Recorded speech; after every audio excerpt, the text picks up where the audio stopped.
चलो, सबके view miss हो रहे हैं। सबके व्यू और भी अपने को रिकॉर्ड करने से अच्छा रहता था।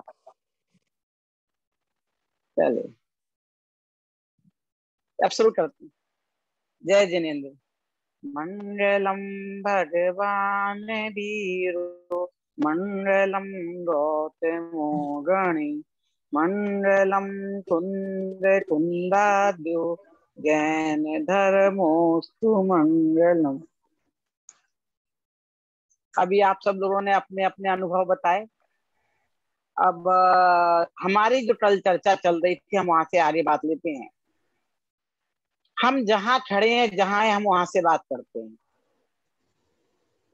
जैसे मैं हम यहाँ हमें ये समझना है कि धर्म की हमारे जीवन में क्या उपयोगिता है और क्या आवश्यकता है, और हमें कब आवश्यकता महसूस होती है और कब तक महसूस नहीं होती है। तो जैसे रूपाली जी ने कहा कि टेंशन की बात हुई, तो एक मैंने कॉमन सॉल्यूशन बताया था, वो तो जैसे कि वो टेंशन फ्री होकर मेरी बात सुन सके। जब तक हमें किसी भी चीज के टेंशन में, आवेग में, आवेश में रहते हैं ना, तो हमें चीजें समझ में नहीं आती हैं। तो थोड़ा सा मैंने उन्हें रिलीज किया। दुनियादारी की बातें थी, इसलिए दुनियादारी की बातें थी। तो अब मैं उनसे जानना चाहती, पूछना चाहती, जैसे आपने कहा था आप टेंशन ले रही थी, तो टेंशन लेके फायदा क्या हो रहा था आपको? यानी जिन जिन को जिस जिस चीज का टेंशन है, किसी का बच्चों की पढ़ाई का टेंशन है, तो इसका मतलब जब आपको टेंशन हो रहा है, इसका तात्पर्य है कि आप अपनी तरफ से पूरे प्रयास कर चुकी हैं और उन प्रयास में सफल नहीं हो पा रही हैं, और चाहे बहुत कुछ है। जब हमें, जैसे कि हमें थोड़ी बहुत पेट में दर्द, सिर में दर्द, कुछ भी तकलीफ होती है, सर्दी जुकाम, तो हम अपने घरेलू नुस्खे अपना कर अपने इलाज करने की कोशिश करते हैं। और दर्द हमें इतनी सीमा तक बढ़ जाता है, जब सहन नहीं होता है, तो फिर हम डॉक्टर के पास जाते हैं, अपनी वो समस्या सबके सामने रखते हैं। तो वो दर्द की, दुख की फीलिंग इतनी ज्यादा हाई हो जाती है, हम और निरुपाय हो जाती है, तभी हम जाते हैं बाहर, निकलते हैं उसका उपाय ढूंढने। तो अपने लेवल पे जो आप कर सकते थे किया। अब आपको टेंशन आ रहा था, स्ट्रेस आ रहा था, तो हमने अपना ये विषय यही रखा है कि जब हमारे पास जो टेंशन और स्ट्रेस आता है, वो धर्म का आधार लेकर हम उससे फ्री कैसे हो सकते हैं, क्योंकि लॉजिक के आधार से फ्री होने की कोशिश आप कर चुके होते हैं। धर्म एक क्षेत्र ऐसा है जहाँ जो जिससे वंचित रह जाते हैं किसी अपेक्षा से। तो धर्म की क्या जानकारी हासिल करने से हम वंचित रह गए हैं, या हमें नहीं हुई है, क्या चीज छूट गई है, और जिसका सहारा सहयोग हम लेते हैं, तो वो हमारे टेंशन और रिलीज होता है। तो पहली बात, तो टेंशन करने से लाभ क्या है, टेंशन करने से आपको मिलता क्या है? टेंशन करने से सिर्फ चिंता होती है, टेंशन, चिंता, तनाव, और स्ट्रेस में डेवलप होता है, तो हमारे अंदर भी बीमारियां और डेवलप होनी शुरू हो जाती हैं, हम बीमार होने शुरू हो जाते हैं। और डॉक्टर्स भी ये बोलते हैं कि हमारी 99% बीमारियों की जड़ टेंशन और तनाव ही है। कई चीजें ऐसी हैं जिन्हें हम टेंशन मानते ही नहीं है, और डॉक्टर्स लोग उन्हें भी टेंशन भी कहते हैं। तो जिन्हें हम टेंशन मानते हैं, वो तो टेंशन हो गई। अरे जिसे आपने स्वीकार किया है कि टेंशन है, वो टेंशन नहीं, वो हाइपर टेंशन हो गया। और कुछ टेंशन ऐसे हैं जो हमें पता ही नहीं चलते हैं, सिर्फ उन्हें डॉक्टर्स कहते नहीं आपको टेंशन है। जैसे मैं तो बताती हूँ, मेरे साथ ऐसा कई बार हुआ, मैंने कहा हाँ मेरे को पहले टेंशन थी, अभी मेरे को बिल्कुल टेंशन नहीं है। बट डॉक्टर कहते नहीं, जब जब भी ऐसी बात हुई भूत में, कभी भी नहीं, आपको कोई ना कोई बात है जो आपको जो चुभ रही है, आप सोच रहे हो, यानी जो आप, जिसके बारे में आप लगातार सोच रहे हैं, गंभीरता से चिंतन मनन का विषय बनाए हुए हैं, जिनकी वजह से आपकी रातों की नींद उड़ गई है, उन्हें वो चिंता का विषय कहते हैं। आप शांति से नहीं सो पा रहे हैं, और वो आपके हेल्थ के लिए भी दुखदाई होता है। तो चिंता करने से हम हेल्दी थिंकिंग नहीं होती है, स्वास्थ्य में गड़बड़ हो जाती है। तो चिंता करने से क्या फायदा? वो चिंता से हमें दूर होना है, टेंशन से फ्री होना है, और चिंता स्ट्रेस में बदल जाती है, और वो और ज्यादा खतरनाक रूप ले लेती है। तो इससे हम कैसे फ्री हो, उसके संदर्भ में मैंने बताया था कि आप अपनी तरफ से सारे प्रयास कर चुकी, अब नहीं हो रहा है, तो जो चिंता हो रही इससे फ्री कैसे हो, क्योंकि मैंने कोशिश कर ली। अब उनके साथ नहीं होना था, उनका जो पुण्य पाप कर था, अब चाहे जैन हो चाहे अजैन हो, कोई भी सिद्धांत लो, क्रमबद्ध पर्याय भूल जाओ, अब आप सब लोग, नहीं है कोई सिद्धांत, नहीं है, समझ लो, भूल गए। अब हम लेते थे, हम आम आदमी बनकर आपसे विचार कर रहे हैं। तो आपने में से किसी ने, इतने शायद सुनील जी ने बोला था कि हमारे हाथ में हमारे विकल्प भी नहीं है, विचार भी नहीं है। अने एक समय हम टेंशन में ना रहे, अपने विचार नहीं रहे, विचार आ जाते हैं, अपने विचारों पे हमारा कंट्रोल नहीं है, जो हम अपने आप पे कंट्रोल नहीं कर सकते, अपने विचारों पे कंट्रोल नहीं कर सकते, और दुनिया में कंट्रोल करने कैसे निकलेंगे, और दुनिया पे कंट्रोल कैसे कर पाएंगे? हमारा अपने आप पे बस नहीं है। पहले तो हमें अपने आप पे बस करना शुरू करना पड़ेगा ना, तो अपना वर्तमान संभालना रहेगा ना। हम अपना वर्तमान नहीं संभाल सकते, उसके लिए बैठ रहे नहीं, वो तो हो ही गया, आ ही गया, आ गया, पर आज ना इतना तो कोशिश कर सकते हैं, जो आ गया उसमें कुछ नहीं कर सकते। जैसे मैं आपसे कहूं कि मुझे 1 साल पहले बुखार हुआ था, कोई ऐसा डॉक्टर बताओ वो बुखार दूर हो जाए, सब लोग हंसाएंगे कि 1 साल पहले जो बुखार हुआ था उसे दूर करने का कोई उपाय नहीं है, आप अपने दिमाग में से निकाल दीजिए, उसे दूर करने की कोई गोली आज तक बनी नहीं है, वो तो उस क्षण आया था और गया, उस समय जो होना था हो गया। अच्छा, मुझे आज सुबह ही बुखार हुआ था, आज सुबह मेरे सिर में दर्द था,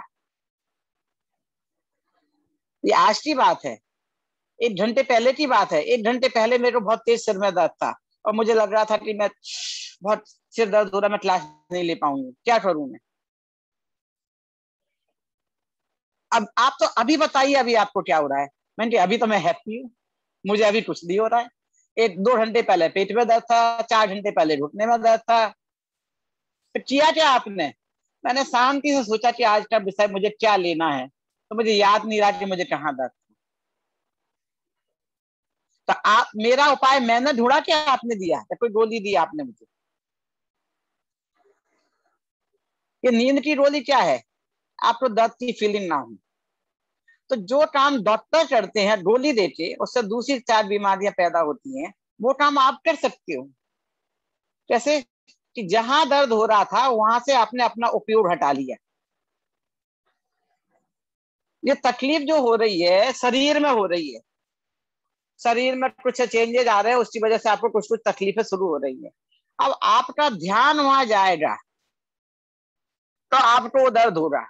अब डॉक्टर्स की भी कुछ थ्योरी रही होगी, मुझे वो पता नहीं, उसकी डिटेल में रही नहीं, मुझे समझाने की कोशिश भी की थी डॉक्टर ने। तो नींद की दवाई देते तो क्या होता है, कुछ दर्द वो बॉडी में जो हो रहा है वो हो रहा है, हमें उसकी फीलिंग नहीं होती है बस। तो अब जो बॉडी में हो रहा है होने दो, आप अपना उपयोग वहां से हटा लो, वो हमारे हाथ में है। हमारे चित्त वहां मत ले जाओ, चित्त हम दूसरी जगह ले जाते हैं, हम भूल जाते हैं।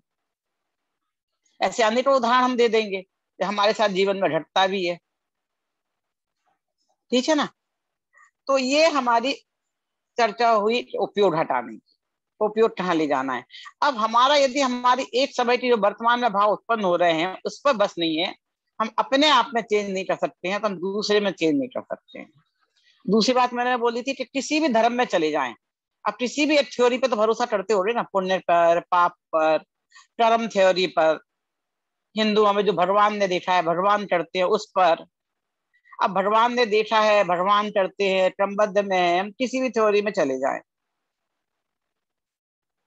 क्या चीजें तो ऑलमोस्ट यही आने वाली है कि हम कुछ नहीं कर पा रहे हैं, हम तो जानने देखने वाले बन पा रहे हैं। तो मैं जीव हूं और मेरा ज्ञान स्वरूप है, तो मैं जानती देखती हूँ। फिर दुनिया में जो कोशिश करनी होती है हम कर चुके होते हैं, उसमें सफल नहीं होते हैं, तो जैन दर्शन तब क्या बताता है कि आप बिल्कुल टेंशन मत रखो। आपने अपने, अब आप उस निमित्त, जब आपका जितना निमित्त होना था हो चुका, अब उनका, उनके कर्म भी तो कुछ है, उनके पुण्य पाप के उदय भी तो कुछ है। आपके टेंशन लेने से कुछ होने वाला नहीं है। अब मेरे पेट में दर्द है तो उसके लिए आप क्या कर सकते हो, चाहे मेरे पास में खड़े हो चाहे मेरे से दूर हो, अच्छी से अच्छी व्यवस्था बना सकते हो बस। मेरा दर्द मुझे भोगना है, तो मेरा दर्द मुझे भोगना है कि नहीं वो मेरे हाथ में है। कैसे? कि मैंने दर्द पे ध्यान नहीं दूंगी, जो चीज मुझे अच्छी लग रही ध्यान वहां ले जाओ। तो अन्य दर्शन कहते हैं कि ध्यान दूसरी जगह ले जाओ। जैसे कुछ पहले डॉक्टर चाहिए तुम्हारा ध्यान बता दो यहाँ वहां, और डॉक्टर्स इसमें बहुत माहिर होते हैं, एक्सपर्ट होते हैं, वो ऐसा करते हैं। आप देखिए, जब कभी आप छोटे थे तो आपको इंजेक्शन लगाने जाते थे तो डॉक्टर आपके साथ क्या करते थे?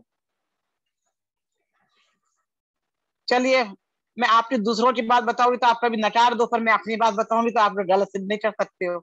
चलो मैं अपनी बात बता देती हूँ। मैं 10-12 साल की रही होंगी तब की बात है।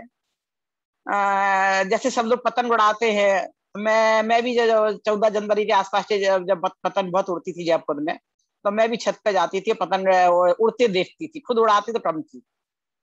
और दौड़ते थे, भाई उड़ाते थे तो मंजा पकड़ती थी।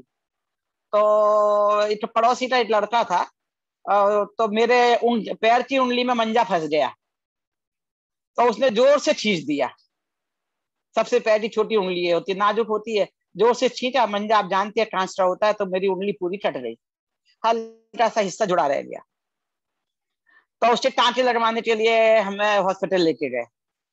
इतना जब पूरा कट रही थी तो उसके 4-5 छोटी सी उन्होंने 4-5 टांके आए। तो जब वो टांके लगा रहे थे तो वो मेरे को बार बार ऐसे, जो कंपाउंडर था, तो मेरे को ऐसे पूछ रहा था, ये तुमको चोट कैसे लगी, किसने लगाई, अपने आप लगी तो बढ़ा रही थी क्या? मैं कहा नहीं, मेरे पड़ोसी का था, उसने हुआ, मेरे भाई का दोस्त था, उसने किया। तो वो मेरे से बोले तुम उसे गालियां दो, नॉर्मल जो जाते होंगे वो उनको गालियां दे, तो तुम उसे गालियां दो कि जब तुम्हारे साथ हुआ उसके साथ भी हो, तुम जिसको जो बुरा बुरा कह सकती हो कहो। और तब मैं, मेरे को उम्र जो भी रही हो ध्यान नहीं, वो छठी 7वीं 8वीं में पढ़ती रही हो, 8वीं 9वीं में क्लास में रही होंगी उस समय की बात है। उम्र आप गिन लेना। मैंने छूटते ही साथ उससे बोला कि मैं उसे गालियां दूंगी तो उससे मुझे फायदा क्या मिलेगा। तभी मुझे तो ये नहीं पता चल रहा था कि ये मुझे बातों में उलझा रहा है, मुझे कब समझ में आए बातों में उलझा रहा है वो भी मैं बताऊंगी आपको। तो उसने मेरे को बोला कि तुम्हें गालियां दो, तो मैंने कहा मेरे को गाली देने से लाभ क्या मिलने वाला है, मैं कोई काम हानि का नहीं करती हूँ। मैंने गालियां दी, तो मैंने मन में गालियां दे रही हूँ ना, तो मेरे मन के परिणाम खराब हुए, तो मेरे को पाप का बंद हो रहा, तो पाप उदय में आएगा। तो उससे तो मुझे लॉस का काम हो गया, नुकसान हो गया। और लाभ क्या मिला उसे गाली देने से? वो तो यहाँ है नहीं, कुछ कर नहीं सकता। अब उसका तो कंपाउंडर था, इतनी बातचीत हुई, उसका काम तो पूरा हो गया। उंगली में उसने पूरे टांके लगाए, उसने कहा वेरी गुड वेरी गुड, बहुत अच्छी हो बच्चा, तुम बहुत अच्छी हो, अच्छा सोचते हो, और विदा कर दिया। बात आई रही हो रही, और पता नहीं कैसे वो बात मेरे दिमाग में रह गई, बरसों रह गई। और जब मैं 20-22 साल की हुई, डेट तो मुझे पक्का याद नहीं, जो जो वो 20-21 साल की रही होंगी, फिर मैं ऑपरेशन टेबल पे पहुंची, बेहोश करना था मुझे। तो वही डॉक्टर्स ने वही पद्धति अपनाई, क्या कि वो दुनिया भर की मेरे से बातें कर रहे हैं, तुम्हारे माता पिता कहाँ हैं, तुम्हारे हस्बैंड कहाँ हैं, तुम्हारे साथ कोई नहीं आया था, तुम अकेली ऑपरेशन टेबल पर आ रही हो, सब सब सब। मैं तो ये दुनिया भर की बातें क्यों कर रहे हैं, मुझे तकलीफ हो रही है, इलाज करें। पर उस समय बस वो इधर उधर पूछ रहे थे।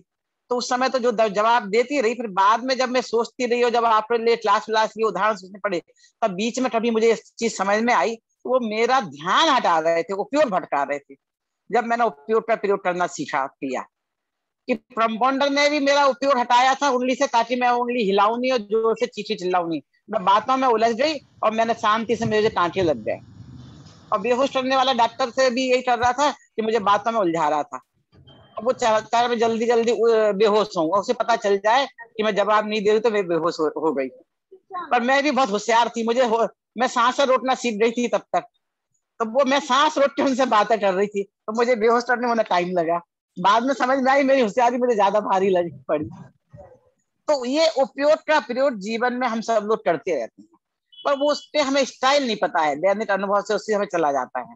तो तब मेरे समझ में आया कि जहाँ शरीर में तकलीफ है, हम अपना उपयोग वहां से हटा ले, हमें उसकी वेदना नहीं होगी। तो जो चीज का आप है ना, अब वो मेरे माता पिता है ये बन के मत सोचिए। आप ये सोचिए मेरे सहेली के माता पिता है, मेरी सहेली मेरे पास इस समस्या लेके आई है। जब हम अपनी समस्या सोचते हैं तो हम ऑक्यूपाई माइंड हो जाते हैं, और चिंतन मनन से हमारा नहीं हो पाता है, टेंशन में आ जाती है। तो बच्चों को पढ़ाने की समस्या हो या किसी भी टाइप की समस्या हो, सामने वाला समस्या लेके आया है, फिर आप समाधान ढूंढने जाइए। आपको सारे समाधान मिलते जाएंगे, एकदम सटीक मिलते जाएंगे। अब धर्म से इसका क्या रास्ता है, धर्म के आधार पर हम कैसे कह सकते हैं। अब आप टेंशन में, तो धर्म कहता है आप बिल्कुल टेंशन मत करिए, हर एक चीज का निश्चित है, भविष्य निश्चित है, जिसके साथ जो होना है, जिस निमित्त पूर्वक होना है, जब होना है, तब वैसे आपके भाव चलेंगे, हो जाएगा। और उसी दिशा में आपका पुरुषार्थ करिए, प्रयास, आपकी भाषा में पुरुषार्थ, मेरी भाषा में प्रयास, हमारा प्रयास उसी दिशा में चलता रहेगा। अब समझ लीजिए आप अपने लिए कोशिश कर रहे थे, अपने माता पिता के लिए, सबके लिए, जिसके लिए भी जो कोशिश कर रहे थे, आप जो इसमें जुड़े, इसके माता पिता थे, उसके लिए तो जुड़े नहीं थे, आप टेंशन में थे, सुनील जी उससे निमित्त बन गए, अब बातचीत आई रही हो रही, आपको एक रास्ता मिल गया, कदाचित समाधान भी मिल जाए, और कुछ ना हो तो आप टेंशन फ्री तो हो ही सकते हैं। ऐसे हमारी लाइफ में छोटे छोटे टेंशन आती रहती है, तो उनका एक समाधान ये है कि जो कुछ हो रहा है मेरे मेरे साथ हो रहा है, तो मेरे पुण्य पाप के उदय से हो रहा है, और सामने वाले के साथ हो रहा है तो सामने वाले के पुण्य पाप के उदय से हो रहा है। अब आपने बात रखी, अब ये आपके साथ हो या नहीं हो जरूरी नहीं, तो मैं तो आपने बात रखी है तो आपको वो उदाहरण लेके और दूसरी बात भी कह देना चाहती हूँ। कल एक और किसी महिला ने बात रखी थी, नाम में तो ध्यान नहीं है, रूपाली जी आप 2-3 बार आ रही थी, नाम ध्यान रह गया। आप जो माता पिता की बात कर रही हैं, तो इसका मतलब आप शादीशुदा हैं, आप अपने हस्बैंड बच्चों के साथ कहीं दूर रह रही हैं अपने माता पिता से, और कदाचित आपके भाई नहीं है, भाई भाभी नहीं है, आपकी जिस ढंग से बातचीत हो रहे तो उस ढंग से ऐसा लगता है जैसे आपके भाई भाभी नहीं है। दो स्थितियां बन सकती हैं, मैं तो सारी संभावनाओं पे बता दे रही हूँ। ये तो भाई भाभी हो भी सकते हैं, और नहीं भी हो तो भी उनको भी समस्या आ सकती है, हो तो भी आ सकती है, पर आपको टेंशन है तो है, ऐसी चीजें हैं। तो और जो दूसरी महिला को थे उनको यही था कि उनकी बहू की तकलीफ थी, तो बहू की तकलीफ आने, सास की तकलीफ आना, आपके माता पिता की तकलीफ, जो आपके माता पिता है किसी के सास ससुर होंगे, है ना। तो जो आई है समस्या उनको भी यही थी कि बेटा बहू हमें साथ नहीं है, तो हमारे बुढ़ापे का क्या होगा। अरे हमारे बुढ़ापे का जो होना होगा होगा, जैसा होना होगा होगा, हम आज से टेंशन क्यों लें, बना लेना उसकी अच्छी व्यवस्था जो बना सकते हैं, बाकी टेंशन लेके दुखी क्यों हो। और जब तक आपकी बहू का और आपका पुण्य साथ में चल रहा है सब तरह का, तब तक आप साथ में रहेंगे, और जब तक दोनों का पुण्य अलग अलग चालू हो गए तब एक साथ नहीं रह सकते हैं। फिर वही कल वाली बात आई, और एक किसी ने कहा था, वो बताना भी था मुझे उसका जवाब भी, कि पुण्य चल रहा है ना कि एक घर में साथ में रहने का। एक घर है जो आपके पास 2 करोड़ का है, 3 करोड़ का, 4 करोड़ का, तो 4 करोड़ का मालिक बनने का, जब तक दोनों का एक साथ एक घर में रहने का है, तब तक वो आपके साथ रहेगी। जब तक वो पुण्य खलास हो गया तो वो आपके साथ नहीं रहेगी, अलग चली जाएगी। जिसका अलग खलास हो जाएगा वो घर को छोड़ के चला जाएगा। बहू का पुण्य खलास हुआ था बहू चली जाएगी, सास का खलास होता सास को दूसरी जगह जाना पड़ेगा। डिपेंड करता है घर किसका है, उस वो परिस्थिति अलग बनेगी, उसकी चर्चा यहाँ नहीं करनी है। तो इस चक्कर में किसी ने बोला था पुण्य पाप का खर्च होता है तो बचा के रखना। आपने समझा तो सही, पर पूरा सही नहीं समझा। हम बचा के रख नहीं सकते हैं, हमारे साथ इसमें कर्म थ्योरी आपको थोड़ा समझने पड़ेगी। हमारे हाथ में कुछ नहीं है, हमारे इसलिए जैन दर्शन में कहते हैं परिग्रह का परिमाण रखो। आप जितनी तृष्णा रखते हो, तृष्णा रखने का, परिग्रह इकट्ठा करने का, उससे बचाने के लिए बात है कि आपको जरूरत तो एक घर में रहने की है, एक गाड़ी की है, आप 4 घर की तृष्णा क्यों पाल रहे हो, 4 गाड़ियों की तृष्णा क्यों पाल रहे हो,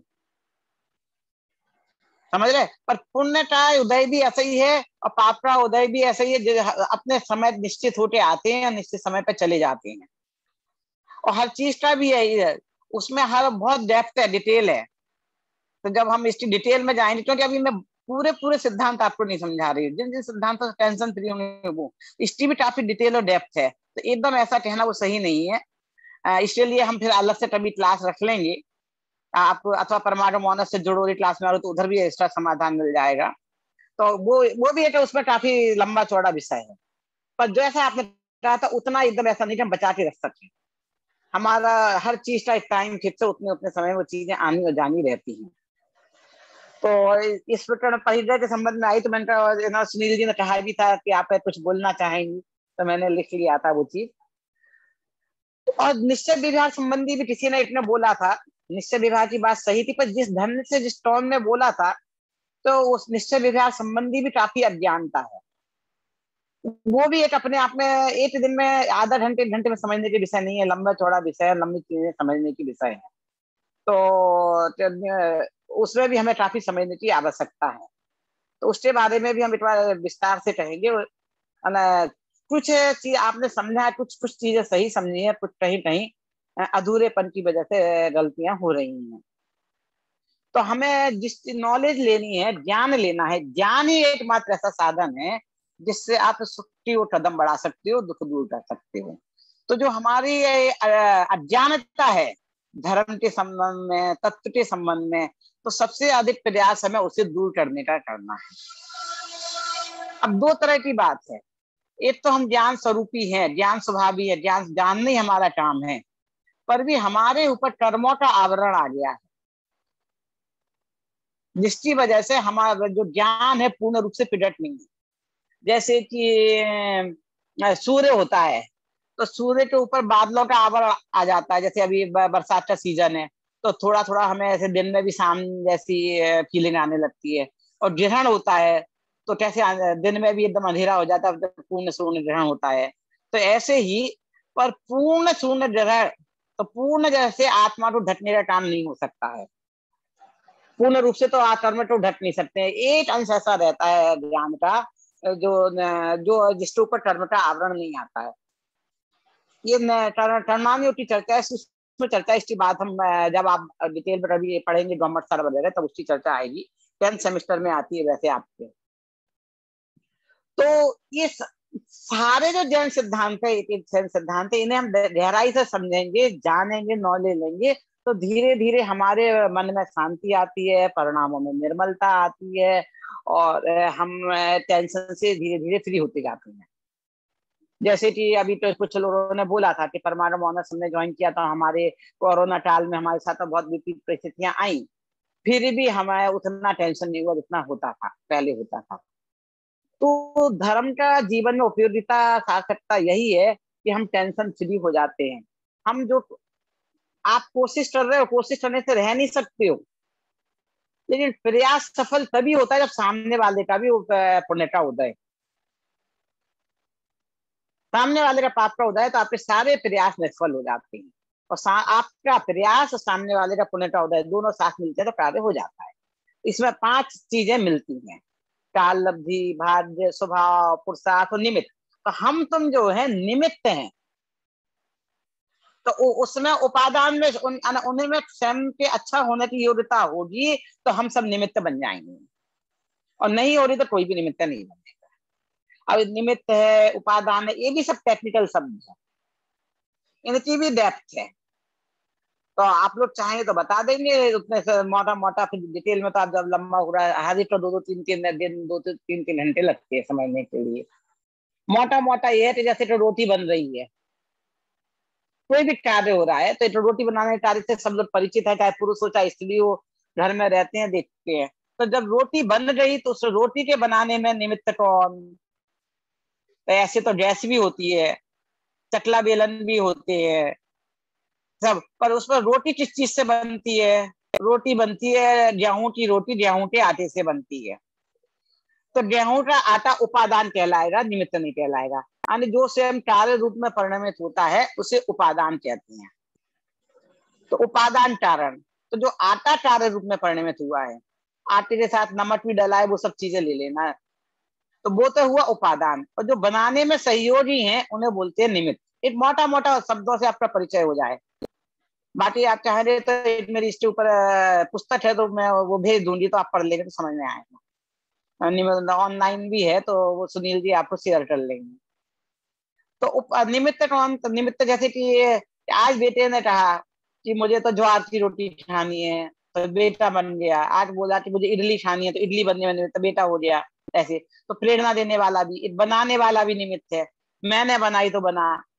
अरे पर आप, गेहूं नहीं हो रहा तो रोटी नहीं बनेगी, आप नहीं हो रहे तो रोटी बन जाएगी। आज ने कहा आज मैं रोटी नहीं बना रही, मेरी तबीयत खराब है, मैंने आटा ढूंढ लिया, सब कर लिया, और मेरा तो चक्कर आ रहा है, मैंने रोटी नहीं बनाई। तो उसी समय मेरी बहन आ गई, मेरी मौसी आ रही, नानी आ, कोई भी आ गया घर में, और उसने बना दी। उस आटे में योग्यता थी रोटी बनने की, तो कोई ना कोई निमित्त मिल गया, रसोईया आ गया। आज रसोईया बाई भी नहीं आई थी, रसोईया भी नहीं आया, तो मेरी भी तबीयत खराब हो रही, तो कोई दूसरा आ गया। पर उस आटे में खराब होते फिटने की योग्यता होती तो मैं भी नहीं बनाती, कोई भी नहीं, और दूसरे दिन वो फिट जाता था। तो उपादान में योग्यता होती है तो बनाने हेल्पफुल हो जाते हैं, और नहीं होती है, उससे जलने का योग्यता हो तो हमने गैस पे चढ़ा दी, बना ली, तबीयत खराब में भी रख दिया, फोन आया, फोन में उलझ गया, वो जल गई, तो उससे राख बनने की योग्यता थी। तो ऐसे निमित्त बहुत सारे होते हैं, उपादान वही होता है जिसमें कार्य होता है। तो काम अब उसमें देखे उपादान कौन, अब जिसमें हम सोच रहे हैं, बच्चे में देखा तो बच्चा उपादान, उसके धर्म का पढ़ने का काल पका होगा, उपादान में योग्यता होगी, तो आपके माँ बाप को ऐसे भाव हो गए हैं, और वैसे सारे संयोग मिलते चले जाएंगे। आपके माता पिता का अच्छे होने का काल पका होगा, योग्यता होगी, तो आपके वैसे निमित्त मिलते चले जाएंगे और आपका प्रयास सफल हो जाएगा, और नहीं हो रही तो सब चीजें निष्फल होती चली जाएंगी। तो धर्म ये चीज बताता है कि आपके साथ जो भी हो रहा है, आज जो हो रहा है, उसमें आप टेंशन नहीं रखिए, स्ट्रेस मत लीजिए, जो हो रहा है अपने समय पर हो रहा है। और एक वर्तमान है जो हम अपने, हम अपना अपना वर्तमान हम स्वयं संभाल सकते हैं, अपने परिणामों को, भावों को। और जो भूतकाल में था एक समय वाला आने, आज हमें टाइम पे ज्वाइन होना चाहिए 3:30 बजे, आज 3:30 गए, अब तो 4-5 हो रहे हैं, गया समय, 4 बजे भी हम कुछ नहीं कर सकते, खत्म। ये तो बहुत लंबा वर्तमान पकड़ते हैं हम, आज का, एक दिन, एक महीना। एक्चुअली में कहीं कुछ हमारे हाथ में कैसे नहीं है। भूतकाल गया, आने सुबह मुझे जो पेट दर्द था उसकी दवाई आप नहीं दे सकते हो, क्यों, तो मैं ठीक हो गई हूँ। अब भविष्य में मुझे पेट दर्द होगा, अरे किस टाइप का पेट दर्द हो रहा, हम आज से कौन सी दवाई दे दें? कोई डॉक्टर ऐसी दवाई दे सकता है कि मेरे कहीं भी दर्द हो रहा आप दवाई दे दो? भविष्य नहीं दे सकते हैं। और वर्तमान में, वर्तमान तो आया, समाप्त हो गया, एक समय का वर्तमान, जब तक आप सोचते हो तब तक तो चला जाता है। एक हम लंबा वर्तमान पकड़ते हैं और अपने भावों को अच्छा रखें, परिणामों को अच्छा रखें, हम उसका प्रयास करते हैं। तो मैं सोचती हूँ कि जितनी हमारे पास समस्याएं आई थी, अभी भी लौकिक चीजों के पीछे क्यों भाग रहे हैं? हमारी रुचि की तीव्रता जहां होगी हम वहां भागेंगे, जहां मंद रुचि होगी वहां नहीं भागेंगे। कार्य अधिक है, समय कम है, उन कार्य अधिक में हम उन्हें पहले करने की उन्हें सोचेंगे जिनमें हम आनंददायी समझते हैं, और जिनसे दुख दूर होते हैं। जिनसे दुख की फीलिंग अधिक होती है और सुख की फीलिंग कम होती है, उनके पीछे हम नहीं भागेंगे। तो हमें ये जानना जरूरी है कि हमें जिनमें आनंद समझ रहे हैं वो आनंददायी हैं या नहीं, जिनमें हम सुख समझ रहे हैं वो सुखदायी हैं या नहीं, ये बात। और इसलिए दौड़ते हैं। बच्चे सुनते नहीं है, तो जो बच्चे सुनते नहीं है उनकी उम्र लगभग मैं सोचती हूँ 15 साल से ऊपर होनी चाहिए। और जो जिनके सुनने वाले बच्चे हैं, पहले उन्हें तो संभाल लो, फिर बड़े हो रहे तो जब सुन, संस्कार डालने पड़ते हैं, धीरे धीरे हमें उनका कार्य करना पड़ता है। और बाकी का जो बच्चों का भविष्य और मम्मी पापा का इन सारे चीज, भय, भविष्य की चिंता, संपत्ति का भय, बीमारी का भय, इन सबके सवालों के जवाब आ गए हैं। अब आप आज क्या समझे, क्या सीखे, आज कोई डाउट हो तो पूछिए, उतना ही हमारे पास समय है। फिर आज जो आप क्वेश्चन करेंगे उसके आधार पर हम कल की अपना लेंगे, अन्यथा फिर अपने हिसाब से आनंद, सच्चा आनंद क्या है, हम जिसे आनंद समझ रहे हैं उसके ऊपर हम आगे चालू कर देंगे, और आनंद कैसे प्राप्त किया जा सकता है। हाँ सुनील जी, अब आप पूछ लीजिए, कौन कौन है, क्या पूछना है, जो हैंड रेज कर दें, जो जो कुछ बोलना चाहते हैं, पॉइंट बताना चाहते हैं। हाँ जी, आपको आप अनम्यूट कर सकते हैं अपने आप को, we have not locked you, तो अपने आप को अनम्यूट करके जिसका जो क्वेश्चन है या कोई कमेंट है या सजेशन है तो आप दे दीजिए। जय जिनेंद्र गुरु जी, आपने एक बात कही थी, परिग्रह पुण्य खाता है, उससे थोड़ा विस्तार से बताइए कि कैसे पुण्य खाता है और अपरिग्रह से पुण्य किस तरह बचता है।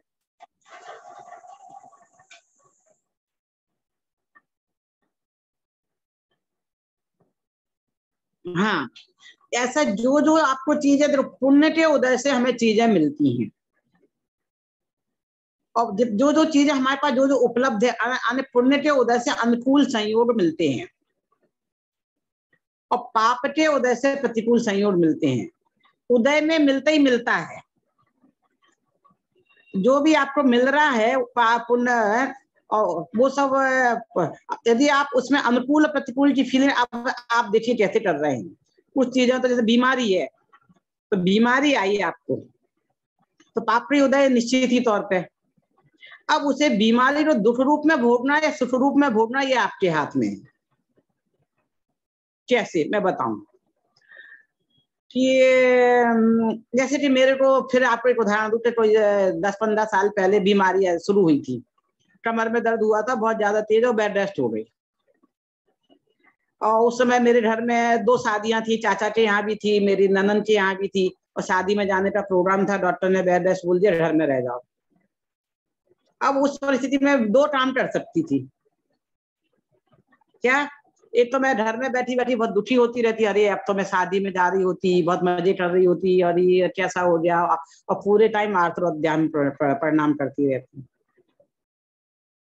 बेड रेस्ट था, जा तो सकती नहीं थी, परिस्थिति थी मुझे यहीं रहना था, रही बॉम्बे में। तो उस समय में जो जैन दर्शन सार मेरी एक पुस्तक है वो पब्लिश हुई है। तो जब मैं बेड रेस्ट में थी तब मैंने अपना टाइम क्या किया कि बेड रेस्ट में तो हूँ ही, कुछ काम करना नहीं है, कुछ नहीं है, फ्री है, नहीं तो लाइफ में बिजी थे। जैसे आपकी घर गृहस्थी है वैसे मेरी भी थी, बच्चे थे, सब थे, तो सब घर काम संभालना, सारी चीजें। नौकर चाकर भी उस समय इतने नहीं थे, मिलते नहीं थे। क्या? तो बेटा अब स्वाध्याय कर लो, जीवन में जो करना है। तो आया तो पाप का उदय था, मैंने उसमें स्वाध्याय में दिखाया, उसका प्रतिफल था वो जैन दर्शन था। जो मैंने पढ़ा, जो जैन दर्शन की, और जितने टाइम पे बेड समाप्त भी हो जाए, अधिक टाइम तक रहता है, तो भी फिर मेरी एक लाइन बदल ली तो बदल ली। तो वो पाप के उदय को मैंने अपने अच्छे कार्य में लगा दिया। आपके जो कंफ्यूजन था थोड़ा प्रश्न, फिर दोनों सबके जवाब दे रही हूँ मैं। ये पाप का उदय, अब जो हमारा जितना मिला है, आपको पुण्य का उदय आया, तो जो आपको घर में जो चीजें मिल रही हैं, एक टीवी है आपके घर में, 2 टीवी है, एक सोफा है, 2 सोफा है, एक गाड़ी, वो सब पुण्य के उदय में है। अब पुण्य खलास हो रहा तो खराब होती जाएगी, चलो जैसा जैसा जैसा चले जाएगा, उसमें आप कुछ नहीं कर सकते हैं। अब परिग्रह प्रमाण किया आपने, तो जैसे अब मैंने घर में मान लीजिए 100 साड़ियां रखी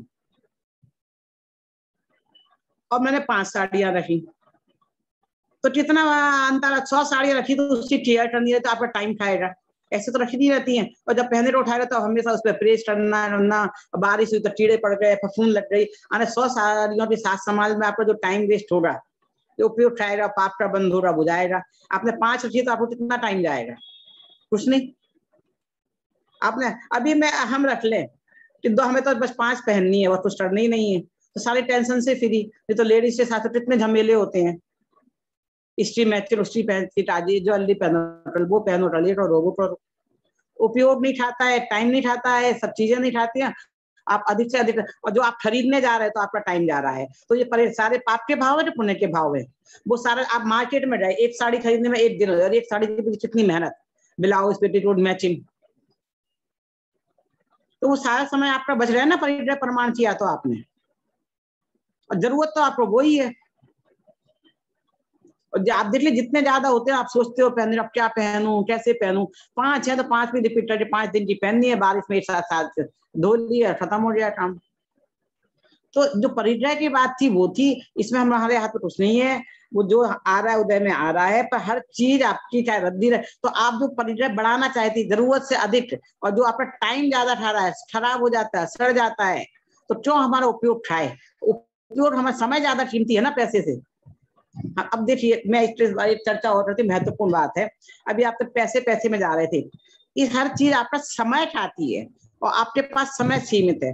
हम सब अपनी आयु बढ़ाना चाहते हैं। आयु लंबी कैसे करें?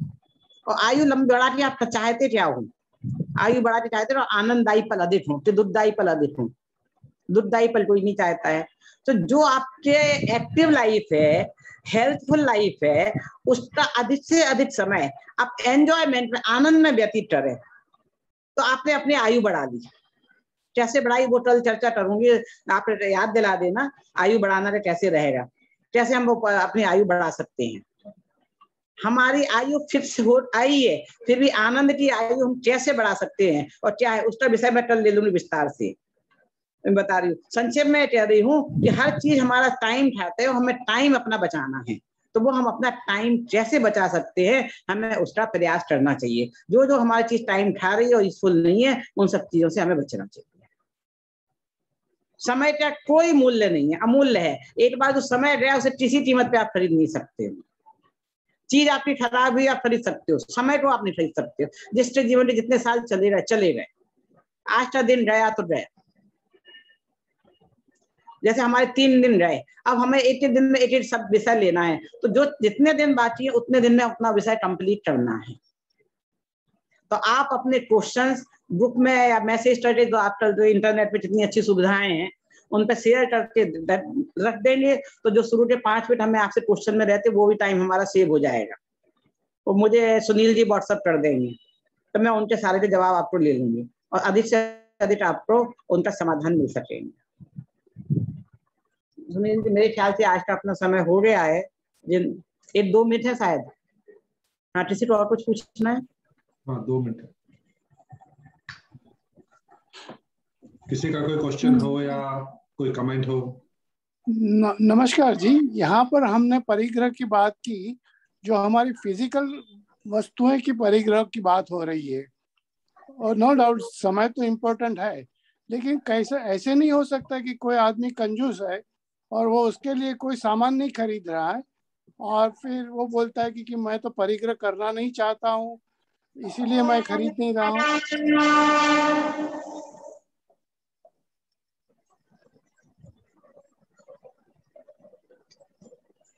थोड़ा सा मुझे लास्ट में आपने क्या बोला समझ में नहीं आया, जानना क्या चाहते? कंजूस आदमी है तो पैसे प्रमाण के धन हो जाए। देखो, ये तो पूरा हमारा अपने सिस्टम है, ऐसे स्टेज से ऐसे जाते हैं, पूरा 11 प्रतिमाएं हैं, उनका परिग्रह प्रमाण कब होता है, कैसे होता है, इसका सिस्टम है। अपने आप को भ्रम में रखने का, जहां तक मैं समझी जो आप पूछ रहे हो, ये तो अपने आप का भ्रम में है। ये ऑटोमेटिक प्रक्रिया है, भावों का फल। हम जैसे भाव करते ऑटोमेटिक जानते, कोई इसमें कोई बैठा हुआ नहीं है। तब ये 2 तरह के परिग्रह, जैसे आपने कहा ना, अंतरंग परिग्रह, बहिरंग परिग्रह। तो जो चर्चा हो रही है बहिरंग परिग्रह की चर्चा हो रही है, अंतरंग, और सारी चीजें बहिरंग हो चाहे अंतरंग हो, ऑटोमेटिक प्रक्रिया में जाती है। और हम बहिरंग परिग्रह जो रखते हैं, हमारे जो भाव होते हैं, परिणाम होते हैं, ऑटो जो होती है ना झूठ बोलने पकड़ने की मशीन, वो क्या है, हमारी हार्ट भी तेज हो जाती है और कुछ नहीं है, झूठ बोलती है। तो ऐसे ही हमने जो किया ऑटोमेटिक हमारे टर्म बनते हैं। टर्म परमाणु आपस घूम रहे हैं, हमने जैसे टर्म के आगे बन रहे उस टाइप के वैसे आ रहे हैं, तो उसमें झूठ और गलत नहीं चलती। आप मन में क्या सोच रहे हो और टर्म वैसे ही आके बनते हैं। तो वो आपको कहने कुछ हो जाए, हम लोग ठगे जाए, पर टर्म नहीं ठगे जाते हैं। शायद आपके समाधान हो, क्योंकि आपकी पूरी बात मुझे सुनाई नहीं दी थी। नहीं, बस वही बात थी, क्योंकि कभी कभी हम लोग किसी व्यक्ति को ऐसे भी देखते हैं कि जो अफोर्ड कर सकता है कुछ चीज लेने के लिए, जैसे कि जरूरत है, हमको 4 साड़ियों की जरूरत है, लेकिन हम लोग बोलेंगे हम विशेष पे नहीं जाना है। अभी आज समय हो गया, तो व्यक्ति विशेष पे हम नहीं जाएंगे। ये तो सिद्धांत आप समझिए, जो है तो हमें कोई भ्रम में रख रहा है, कुछ कर रहा है, तो उसका कुछ उपाय नहीं है हमारे पास। पर टर्म सिद्धांत पे बेईमानी नहीं है, ऑटोमेटिक सिद्धांत पे बेईमानी नहीं होती है। पहले ऑटोमेटिक फोन होते थे, पैसे सिक्का डालो लो, मालिक भी सिक्का डालेगा तो ये पैसा वो फोन से बात कर सकता है, मैन ऑपरेटेड नहीं है ये। अच्छा। ठीक है, हाँ, जिनवाणी से कर ली। ठीक है, जिनवाणी कर लेते हैं। हे जिनवाणी भारती तो ही जपू दिन रैन, जो तेरी शरणा गहे सो पावे सुख चैन। जावाणी के ज्ञान ते सूझे लोकालो, सदा दे धोरो। सबको जय जिनेंद्र। एक बात मैं आपसे कहना चाहती हूँ, जिन लोगों को प्रश्न पूछने या कुछ बोलना है, तो स्टार्टिंग के 5 मिनट मैं उसके लिए दूंगी, तो फिर जिससे उसके आधार पर उनकी शंकाओं के समाधान उसी दिन मिल जाए। तो जिनको पूछना है वो जल्दी अपने ठीक 3:30 बजे जुड़ जाएं और 5 मिनट वो शंका का समाधान कर लें। चलिए, जय जिनेंद्र। जय जिनेंद्र।